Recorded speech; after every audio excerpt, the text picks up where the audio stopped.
Hello, YNABers. My name is Jesse Meekum, and this is podcast number 13 for You Need a Budget, where we teach 4 rules to help you stop living paycheck to paycheck, get out of debt, and save more money. And speaking of debt, I will be interviewing Baker from manvsdebt.com. The guy has done some fairly drastic things by some people's measures, but for him, he just answered one simple question. He and his wife had an epiphany the night their first child was born. Sweet little daughter. And if you check out manvsdebt.com, you'll see her front and center on the top of the website. Baker and his wife just answered one question, and with the answer to that question, they found freedom. Baker found a whole new job, and he has a very interesting story. Listen to the interview and apply it to yourself. It will make you very introspective, and I think it dovetails in nicely with last week's podcast from Carl Richards from the Behavior Gap, where we talked about, just kind of what makes you tick, what your values are, why money should be doing things for you and not fighting against you, which is what it seems most of us do. So without further ado, here is Baker from manvsdebt.com. All right, I am here with Baker from Man vs. Debt, which you can find at manvsdebt.com. I've been following Baker for a while because he's done some really interesting things that are extreme by some, but very enlightening to me, and I think to a lot of those listening to the podcast. And so I'm excited to have Baker on. Thanks for coming on, Baker. Hey, thanks, Jesse. I appreciate it. You bet. Let's dive right in. Just everyone listening to the podcast is a YNAB fan, so they're big into budgeting. Yep. They like being aware of their finances. So just kind of knowing who your audience is, I want to have you tell them a little bit about yourself and manvsdebt.com, all that stuff. Sure. So our journey started about 4 years ago now. It almost seems funny saying that because one part of me thinks that it started yesterday and the other part seems like it was like 10 years ago. But yeah. It was about 4 years ago, and this was our life at the time. We had just gotten married. I had just gotten married to my wife, Courtney. She was finishing up school, graduating as a teacher. I had failed out of school a year prior, but had started a real estate business. And so I had started a property management business from the ground up and was working about 80 hours a week trying to be successful in this on this business world. At that time, after just getting married, we thought it would be a good idea to get pregnant with our first child. So that's how the script goes, right? And we were moving 1 million miles a minute. I don't even know if that's the quote, but we were going really, really fast. I joked that we were dazed, confused, and pregnant is the mindset that we were in at that time. And our financial life was one of the big things in life that was being put on the back burner. And I think that was very common. We were in our young 20s. And we just didn't pay attention. And the biggest problem that we had, Jesse, is that we were willing to delay things or delay dealing with the problem into the future based on justifications that we made to ourselves. Like, the business will be successful next year. Courtney will be teaching, next year. We'll be doing XYZ in the future, so it's okay to live unsustainably now. And as we were going through the pregnancy, we knew we needed to look at our finances, okay? So we were $18,000 in debt. We actually didn't know this at the time, but just to give you some perspective, we were $18,000 in consumer debt. That's non-student loan, non-mortgage. Okay, so this is car loans, jewelry loans, you get it, credit cards, all that fun jazz. Then we also had about $58,000 to $60,000 of student loans on top of that. I had it from a year and a half, and Courtney put herself through college working and using student loans, so she had like $40,000 or $50,000 herself. So young 20s, this is how we were starting out our life. And what irked us the most was that $18,000 in consumer, because the student loans were a choice we made when we were 18. All right. Those are bad enough, but $18,000 in just a couple years of unsustainable living, that really annoyed us. So we still didn't do anything about it though, Jesse. Like we knew it was a problem, but we put off taking action until Milligan, my daughter, was actually born. And when we brought her home from the hospital, it was, like a smack across the face is a phrase that I normally use. I don't know how to express it any better than it was just like an awakening for us. Yeah. Here's this child that is in our house now, and we're not just responsible for ourselves, but we're responsible for her.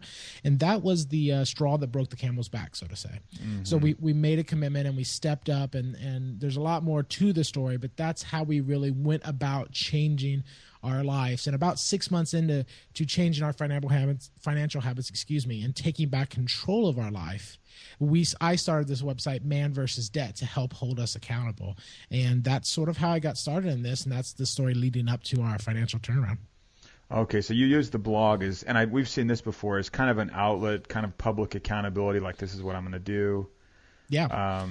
And the important thing here is the blog was not the impetus for us changing our life. Actually, right. I didn't even mention this, but we set that goal that night when we brought Milligan home from the hospital, that we wanted to sell all of our possessions. We were tired of living for the next TV or the better kitchen table or the upgraded couch. We were just going to sell all of our possessions, pay off the $18,000 in consumer debt, and we wanted to spend a year traveling in Australia. Okay, so we gave ourselves a year time frame to make this happen. But the blog itself didn't come till about 6 months after that point.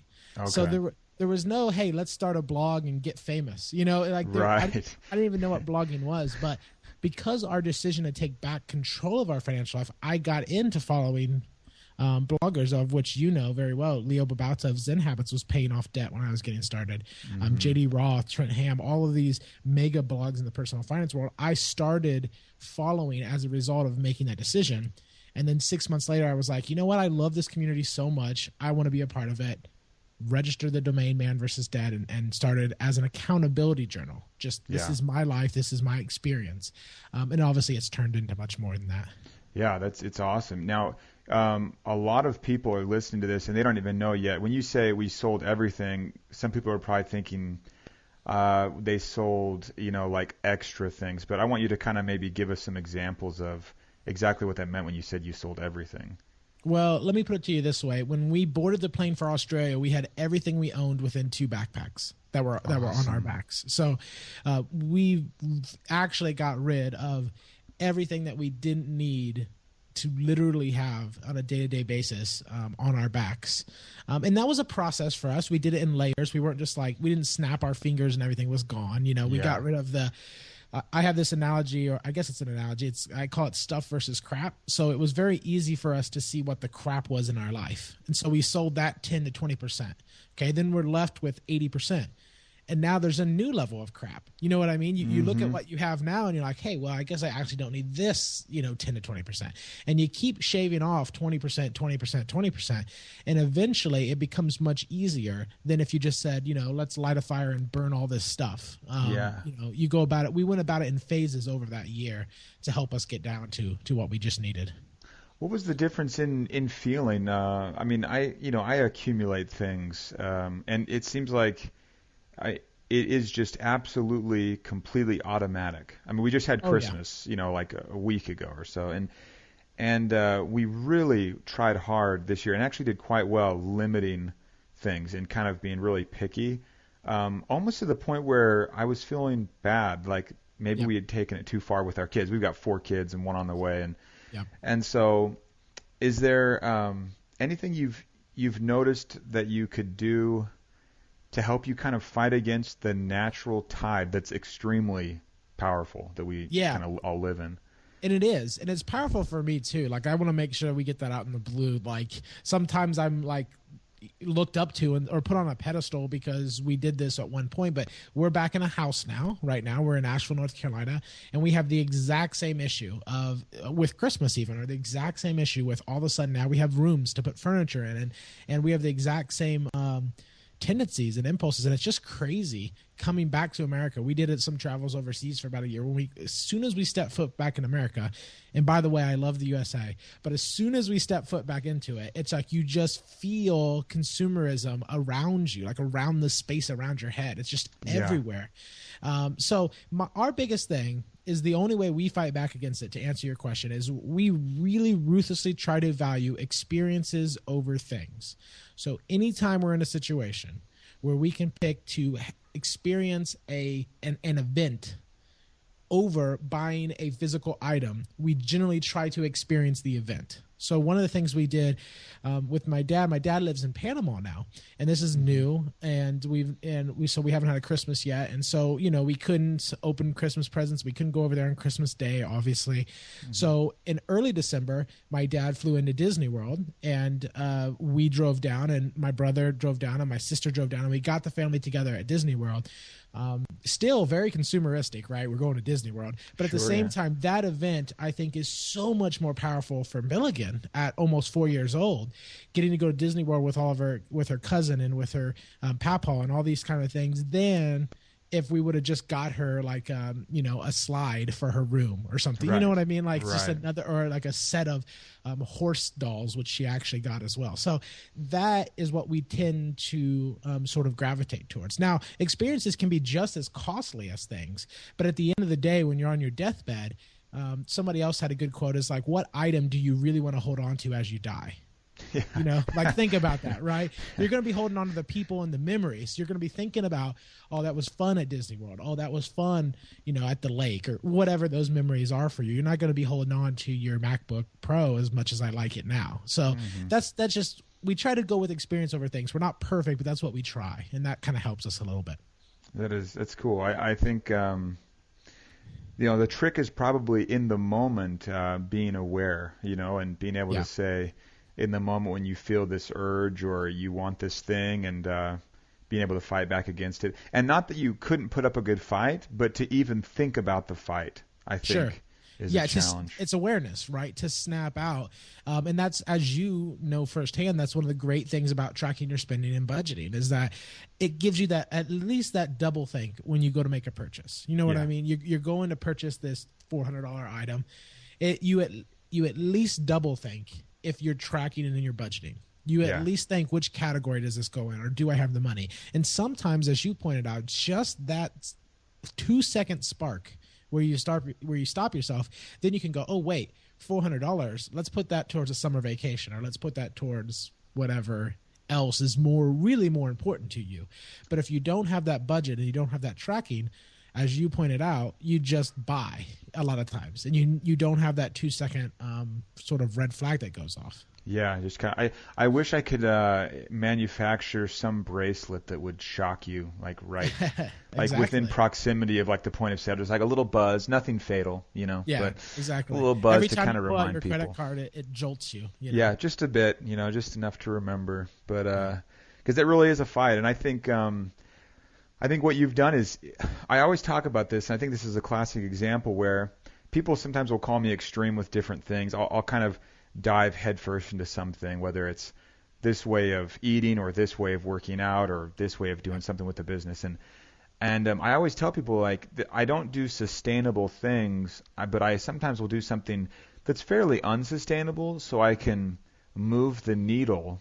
Sure. And kind of move on my average. So then when I get back to the norm, my norm has changed. Yeah. And that feels like a little bit what you did, being able to say, well, we're going to go overseas and travel and have these experiences. And I love the picture on your, on the front page of your blog where you've got that great shot.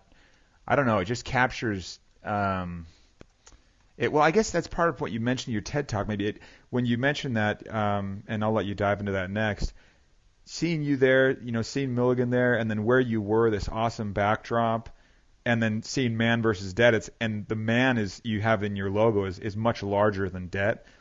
Anyway, all that, I was just kind of sitting there looking at it when you were talking in your TED Talk, and I was thinking, well, man won, so the debt lost, and you can see you're victorious and that you're there, and I don't know, it was powerful to me.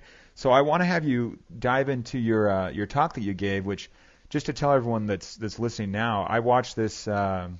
I subscribed to Adam's newsletter or Baker's newsletter, and he wrote that he had spoken in was it Asheville, Baker, where you spoke? Yeah, it was TEDx Asheville. Mm-hmm. Okay, so anyway, has one question that he poses, and then you kind of drill down with the audience into that question. So wanted to have you kind of give the podcast listeners a bit of a synopsis with that, and let us kind of be introspective with it. Yeah, great. So obviously you can watch the video, but the question that I sort of proposed the video around, or the main question I wanted to get out to people, is the exact question that Courtney and I asked ourselves, and it was, what does freedom mean to us? That's what we asked us. But the question is, what does freedom really mean to you? And I make it a point to, anytime I talk about this, but especially in the TEDx talk itself, that like, don't worry about the academic version of freedom, or the ideal that freedom is. And you can get really bogged down and it can get really deep and high level and just crazy. But I just want you to wanted people, I guess, Jesse, to define in their own life what freedom looks like and feels like to them on a daily basis. And I think that our problem certainly was that at that point in our life that we had talked about before we took back control, we weren't willing to define it at all. We didn't really have any definition. We didn't have control. We didn't have a vision for what freedom looked like. So we fell into a default life path. And in the talk, as you know, Jesse, I call it a script, because that's what it felt like. It felt like we were playing our part in a movie script, and that this movie script was just the typical American life. Go to college, graduate, get a good job, work a job for 40 years, retire, have 2.5 kids and a white picket fence. And all of this, we just seemed to be pushed along, but we didn't actively choose that. It was just sort of the default that we did based on our inability to step up and choose. So once we said, this is exactly what freedom looks like to us, freedom is having, getting control of our addiction to stuff and having less stuff to be less restricted. Freedom is having less debt and not owing anyone anything, which is our long-term goal. Even with a house down the road, it's just no money owed to anyone. That's what freedom looked like to us. The ability to travel as a family, even if, traveling with a kid was taboo, and even if many people didn't do it, and even if people thought we were crazy, that's what freedom looked like to us. And as soon as we defined that, the rest of it was almost a matter of when and not if. We didn't know much about tracking. We didn't know much about budgeting. I didn't know what my stance was on credit cards. I didn't know any of the things that I know now and talk about now. But I had that vision of freedom very, very specifically defined. And it resulted in sort of the path that I suggested they take through the talk in the tagline for what is now my site, because it's my core message. And that's that we all need to sell our crap. And again, crap is stuff that doesn't add joy or value or purpose. It doesn't mean you live in a cave with 5 things, but you just sell the excess, the layer of crap in your life. Then you pay off your debt, pay down your debt, of course, remove that sort of stress from your life. And then by doing those 2 things, by selling your crap and removing the debt from your life, you can then more easily transition your work life, or what you spend the majority of your hours on in your day, towards work you actually enjoy. And I call that do what you love. But the last part of that, the ability to transfer your work into something that you're more passionate about, comes from being more free up front. Yeah. And that freedom comes from less stuff and less debt for us. So that was the point of the talk. Answer that question, what freedom means to you. Then use that to motivate you to sell your crap, pay off your debt, and start transferring your energy and time into something that you love. Yeah. And it may be that people are doing the thing they love, but they could do it with such more conviction, more vigor, more energy, whatever it is. Yeah, less stress. Absolutely. And where you're suddenly working not to pay a bank an interest payment, but to do whatever it is that you enjoy doing. And yeah, exactly. You're working because you want to be there. You wake up and you want to be there. Now that, I'm kind of doing that. That doesn't mean every day I wake up I want to sit down and do the things I need to do to run my business, right? Some days I absolutely don't.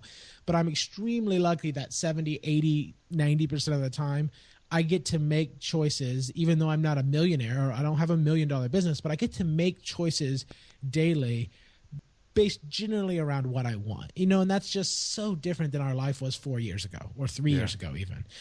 So we haven't perfected it once again, but that direction of just taking more and more control and being able to allocate more of your time and energy into stuff you love is something I'm really passionate about, and continue trying to push us in that direction.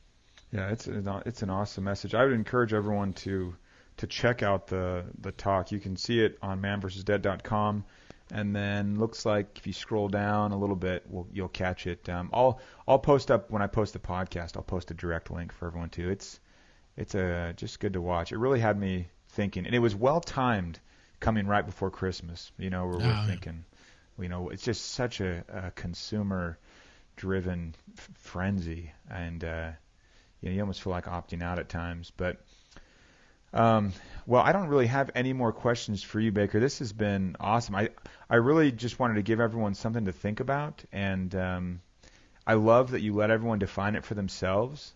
I think that's key, and it's amazing. I always will tell people when you become aware of what you're doing, and you make sure that your money is in line with your values. Nobody values credit card debt. No one says, I'm going to, fully aware, I'm going to go ahead and drive up my credit card debt.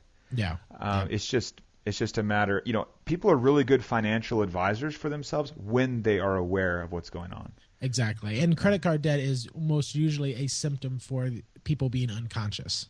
Yeah. Like you said, like no one actually goes out and attempts to get that most of the times. It's a symptom for being unaware and unconscious, just like we were 4 years ago or 3 years ago in our lives. And that's what leads people into that credit card as a crutch. And you nailed it right on the head. All right, man. Okay. Thanks, Baker. We'll talk to you later. See you. All right. And that is a wrap. Until next time, follow YNAB's 4 rules and you will win financially. You have not budgeted like this.